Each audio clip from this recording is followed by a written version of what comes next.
ನಗರದಲ್ಲಿ 70ನೇ ಕನ್ನಡ ರಾಜ್ಯೋತ್ಸವದ ಸಂಭ್ರಮ. ಡಾಕ್ಟರ್ ಬಿಆರ್ ಅಂಬೇಡ್ಕರ್ ಜಿಲ್ಲಾ ಕ್ರೀಡಾಂಗಣದಲ್ಲಿ ಧ್ವಜಾರೋಹಣ ಕಾರ್ಯಕ್ರಮ. ಕನ್ನಡಾಂಬೆ ಭಾವಚಿತ್ರಕ್ಕೆ ಪುಷ್ಪ ನಮನ ಸಲ್ಲಿಸಿದ ಜಿಲ್ಲಾ ಉಸ್ತುವಾರಿ ಸಚಿವ ಎಂಬಿ ಪಾಟೀಲ್. ಬಳಿಕ ಧ್ವಜಾರೋಹಣ ನೆರವೇರಿಸಿದ ಸಚಿವ ಎಂಬಿ ಪಾಟೀಲ್ ಜಿಲ್ಲಾಧಿಕಾರಿ ಡಾಕ್ಟರ್ ಆನಂದ್ ಕೆ, ಜಿಲ್ಲಾ ಪಂಚಾಯಿತಿ ಮುಖ್ಯ ಕಾರ್ಯನಿರ್ವಹಣಾಧಿಕಾರಿ ರಿಷಿ ಆನಂದ್, ಪಾಲಿಕೆ ಮಹಾಪೌರರು ಸೇರಿದಂತೆ ಹಲವರು ಉಪಸ್ಥಿತಿ. ಪಥಸಂಚಲನದಲ್ಲಿ 19 ತಂಡಗಳು ಭಾಗಿ. ಪಥಸಂಚಲನ ತೆರೆದ ವಾಹನದಲ್ಲಿ ವೀಕ್ಷಿಸಿದ ಸಚಿವ ಎಂಬಿ ಪಾಟೀಲ್. ಕನ್ನಡ ತಾಯಿಯ ರಾಜೇಶ್ವರಿಯನ್ನು ಆರಾಧಿಸುತ್ತಿರುವ ಇಂದಿನ ಈ ಶುಭ ಸಂದರ್ಭದಲ್ಲಿ ನೆರೆದಿರುವ ಎಲ್ಲ ಕನ್ಯಾತಿ ಗಣ್ಯರೇ, ಮಹನೀಯರೇ, ಅಧಿಕಾರಿ ಮತ್ತು ನೌಕರ ವರ್ಗದವರೇ, ಮಾತೆಯರೇ, ಸಹೋದರ ಸಹೋದರರೇ, ಎಲ್ಲ ಆತ್ಮೀಯ ಶಾಲಾ ಮತ್ತು ಕಾಲೇಜಿನ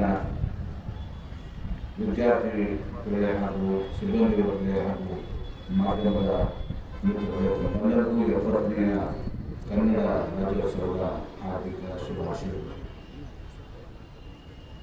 ವಿಜಯಪುರ ಜಿಲ್ಲೆಯಲ್ಲಿ ವಚನ ಸಾಹಿತ್ಯ, ದಾಸ ಸಾಹಿತ್ಯ, ಜನಪದ ಸಾಹಿತ್ಯ, ಶರಣ ಸಾಹಿತ್ಯ ಮತ್ತು ಸೂಫಿ ಸಾಹಿತ್ಯಗಳ ಮೂಲಕ ಕನ್ನಡ ತಾಯಿ ಸೇವೆಯಲ್ಲಿರುವ ಬಸವಾದಿ ಪ್ರಮಥರಿಗೆ, ಕಾಯಕ ಯೋಗಿ ಶರಣರಿಗೆ, ಸೂಫಿ ಸಂತರಿಗೆ, ದಾಸವರ್ಣರಿಗೆ, ದಾರ್ಶನಿಕರಿಗೆ ಈ ವೇದಿಕೆಯ ಮೂಲಕ ಗೌರವ ನಮನಗಳನ್ನು ತೋರಿಸುತ್ತೇನೆ.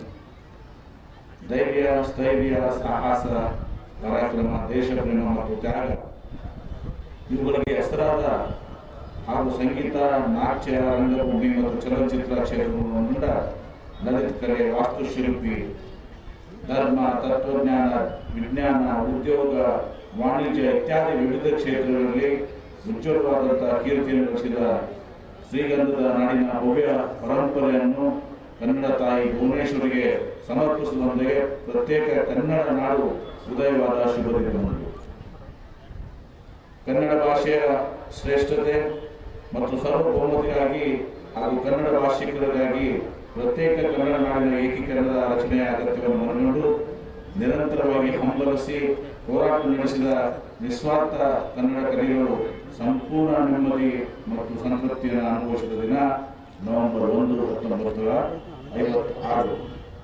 ಮೈಸೂರು ರಾಜ್ಯ ಎಂಬ ನಾಮಕರಣದೊಂದಿಗೆ ಮುಂಬೈ, ಹೈದರಾಬಾದ್, ಮದ್ರಾಸ್ ಪ್ರಾಂತ್ಯಗಳಿಗೆ ಹರಿದು ಹಂಚಿ ಹೋಗಿದ್ದ ಜಿಲ್ಲೆಯನ್ನು ಒಂದುಗೂಡಿಸಿ ಕನ್ನಡ ನಾಡು ನುಡಿಯ ಏಕೀಕೃತವಾದ ಕನ್ನಡ ರಾಜ್ಯವು ಅಸ್ತಿತ್ವಕ್ಕೆ ಬಂದಿತು.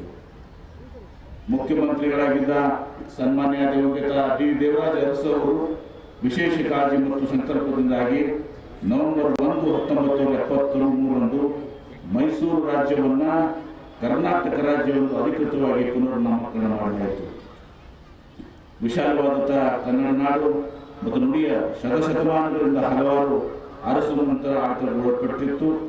ಮೌರ್ಯರು, ಶಾತವಾಹನರು, ಕರಂದರು, ಗಂಗರು, ಚಾಲುಕ್ಯರು, ರಾಷ್ಟ್ರಕೂಟರು, ಹೊಯ್ಸಳರು, ವಿಜಯನಗರ ಸಾಮ್ರಾಜ್ಯದವರು, ಬಹಮನಿ, ಆದಿಲಶಾಹಿ, ಬರೀಶಾಹಿ ಸಾಮ್ರಾಜ್ಯ ಸುಲ್ತಾನರು, ಮೈಸೂರಿನ ಒಡೆಯರು, ಹೈದರ ಟಿಪ್ಪು ಸುಲ್ತಾನರು ಹಾಗೂ ಮರಾಠ ಪೇಶ್ವೆಗಳಂತ ಮುಂತಾದ ಮಂಥನಗಳ ಸಾಮ್ರಾಟರು ಮತ್ತು ಆಡಳಿತಗಾರರು ಕೂಡ ಕನ್ನಡ ಭಾಷೆಯ ಸಾಹಿತ್ಯ ಮತ್ತು ಸಂಸ್ಕೃತಿ ಹಾಗೂ ಅಸ್ಮಿತೆಗೆ ಅಮೂಲ್ಯ ಕೊಡುಗೆಯನ್ನು ನೀಡುತ್ತಾರೆ.